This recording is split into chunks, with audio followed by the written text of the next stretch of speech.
大家好，我係湯圓啊。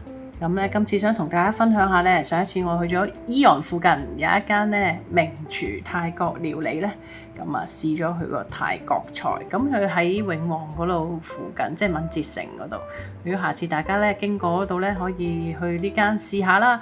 咁啊不過不失嘅咁又，咁啊佢呢個火山排骨個味咧幾特別嘅。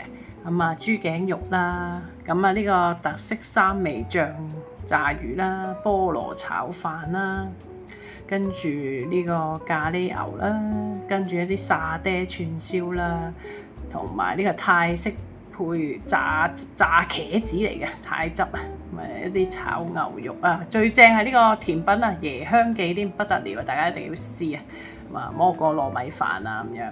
好啦，咁佢有幾間房嘅，如果朋友咧多人嘅都可以訂上面嗰層嘅房嘅。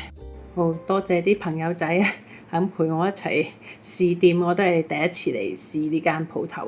咁啊，另外咧亦都多謝網友隨意隨影，我見佢啲相咧實在太靚，咁啊於是乎就問下佢可唔可以咧，我喺個 YouTube 嗰度分享下你啲靚相啊。